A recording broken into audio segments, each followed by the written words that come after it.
Bismillah, Bismillah, Bismillahirrahmanirrahim.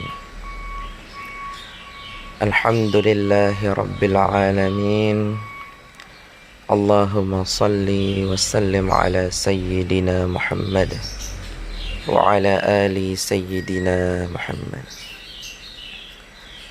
Saudara-saudariku, dimanapun kalian berada, InsyaAllah kami doakan agar selalu dalam keadaan rahayu dan sejahtera, tetap dalam limpahan anugerah dan nikmat Allah Subhanahu wa Ta'ala. Salawat serta salam semoga tetap tercurahkan kepada baginda Nabi Muhammad sallallahu alaihi wasallam. Saudara-saudaraku dan saudari-saudariku,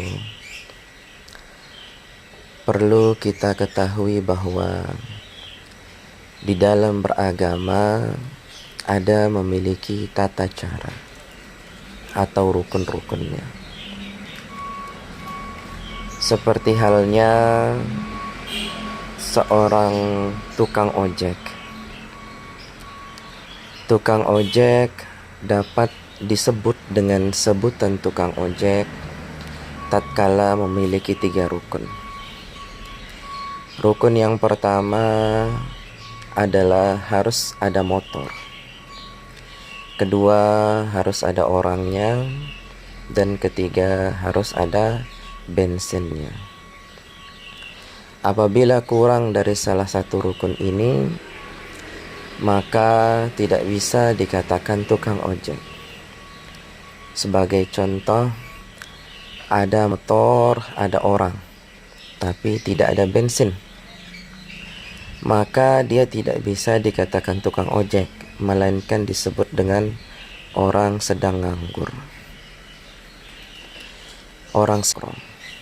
Begitu pula ada motor, ada bensin, tidak ada orang ojek di sana, maka tidak bisa dikatakan tukang ojek, melainkan disebut dengan motor parkir. Begitu pula tatkala ada bensin namun tidak ada motornya, maka tidak dapat disebut juga tukang ojek, melainkan disebut orang sedang bawa minyak atau bawa bensin, bukan sedang mangkal ojek. Jadi orang sah dikatakan berojek tatkala dia memiliki motor dan orangnya tukang ojek dan bensinnya. Begitu pula dengan agama.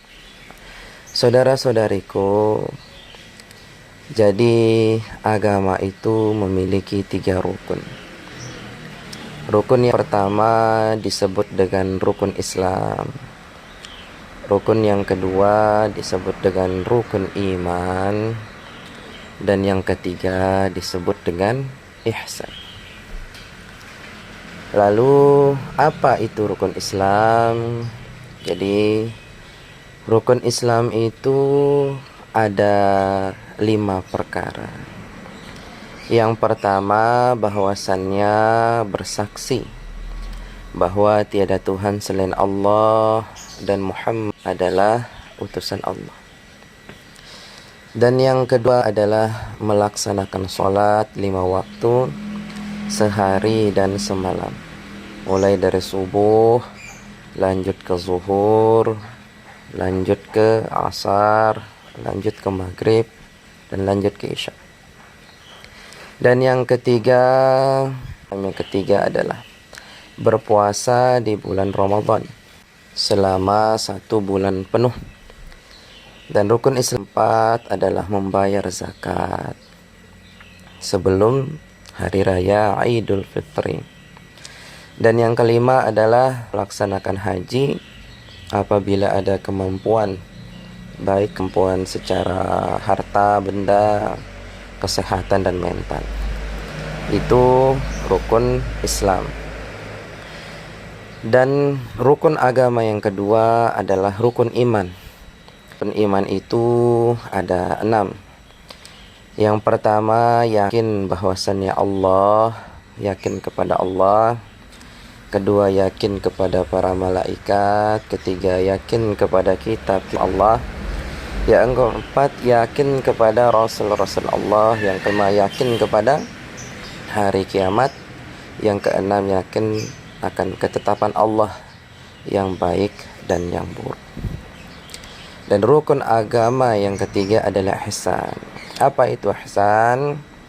Jadi ketika Rasulullah Shallallahu Alaihi Wasallam ditanya oleh malaikat Jibril, apa itu ihsan? Rasulullah Shallallahu Alaihi Wasallam menjawab, an ta'budallah aka'annaka takun tarahu fa illam takun tarahu fa innahu yaraka.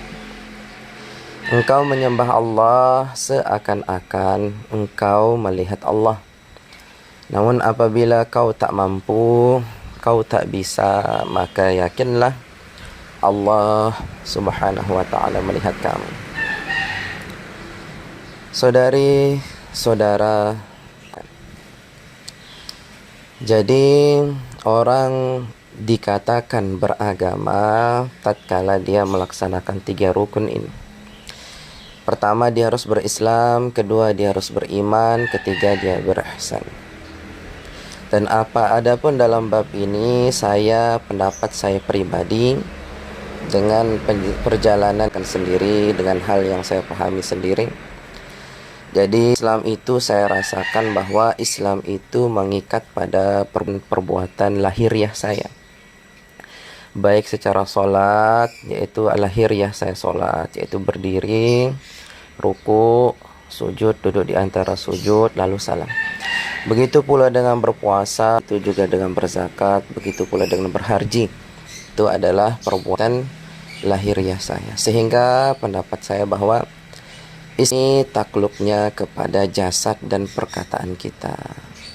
Jadi jasad dan perkataan kita itu harus berislam dengan hukum-hukum syara', baik secara hukum fikih dari 4 mazhab. Dan yang kedua adalah rukun iman. Yaitu takluknya rukun iman ini menurut pendapat saya dan pengalaman saya bahwa iman ini takluknya ada di hati. Takluknya ada di keyakinan. Jadi saya yakin, saya merasa dengan yakin begitu.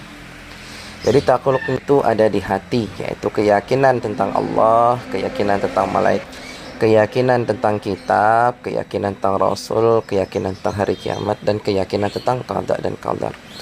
Walaupun saya tidak pernah melihat kitab-kitab sebelumnya selain Al-Quran, dan saya juga tidak pernah melihat para dan saya juga tidak pernah bertemu dengan Rasulullah, dengan Nabi Isa, Nabi Muhammad, Nabi Ibrahim, dan lain sebagainya, Sallallahu Alaihi Wasallam, Muhammad Sallallahu Alaihi Wasallam.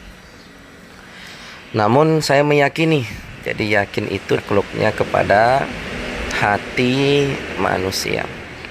Dan ihsan, jadi ihsan ini adalah tingkatan ibadah, adalah maqam yang cukup dalam, maqam yang lebih tinggi, yang mana menurut pendapat saya bahwa ihsan ini takluknya pada nafs kita atau jiwa kita, atau pada lebih dalam dari hati, yaitu jiwa kita, yang mana jiwa kita ini merasa dilihat oleh Allah Subhanahu wa ta'ala.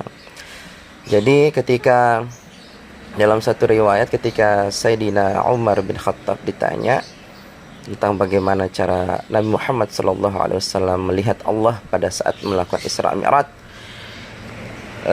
Sayyidina Umar menjawab, ana ra'aitu rabbi bi rabbi.